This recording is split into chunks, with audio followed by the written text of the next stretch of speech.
আজকে রাত্রে কি রান্নাটা হবে? খুব নাকামি করবি। আমার কিন্তু খুব খিদে পেয়েছে।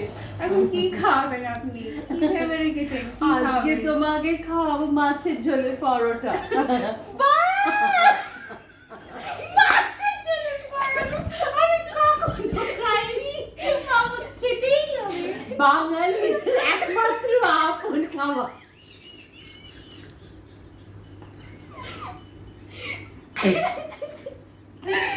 বাঙালির মনের মতো খাবার মাছের ঝোল। দিদি বলুন তো কিরকম করে বানাবেন? আর শোনো, কিরকম কিরকম করে বানাবে?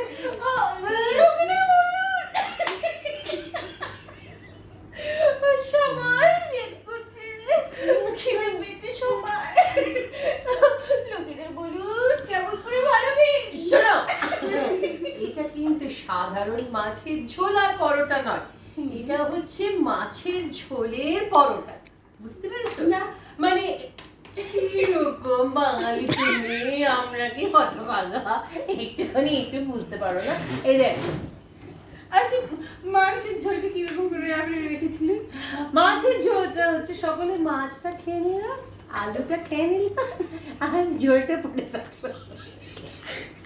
সেই ঝোলটা, তার মধ্যে গেছে কত পেঁয়াজ, আদা, রসুন আর সর্ষে।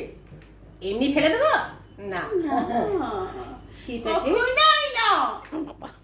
এই দেখেছে আমার বর বলেছে সুবহানাল্লাহ, সুবহানাল্লাহ, আই লাভ ইউ, এরকম বলেছে। বলে দাও, খুব ভালো লেগেছে আমাদের একটু করে। কি হলো মাছের আরো পরোটা? করবো। মাছের পরোটার কি হলো? চলুন এবারে এই দাঁড়াও, আমি বরকে ফোন করি, আগে আবার প্রায়োরিটিজ।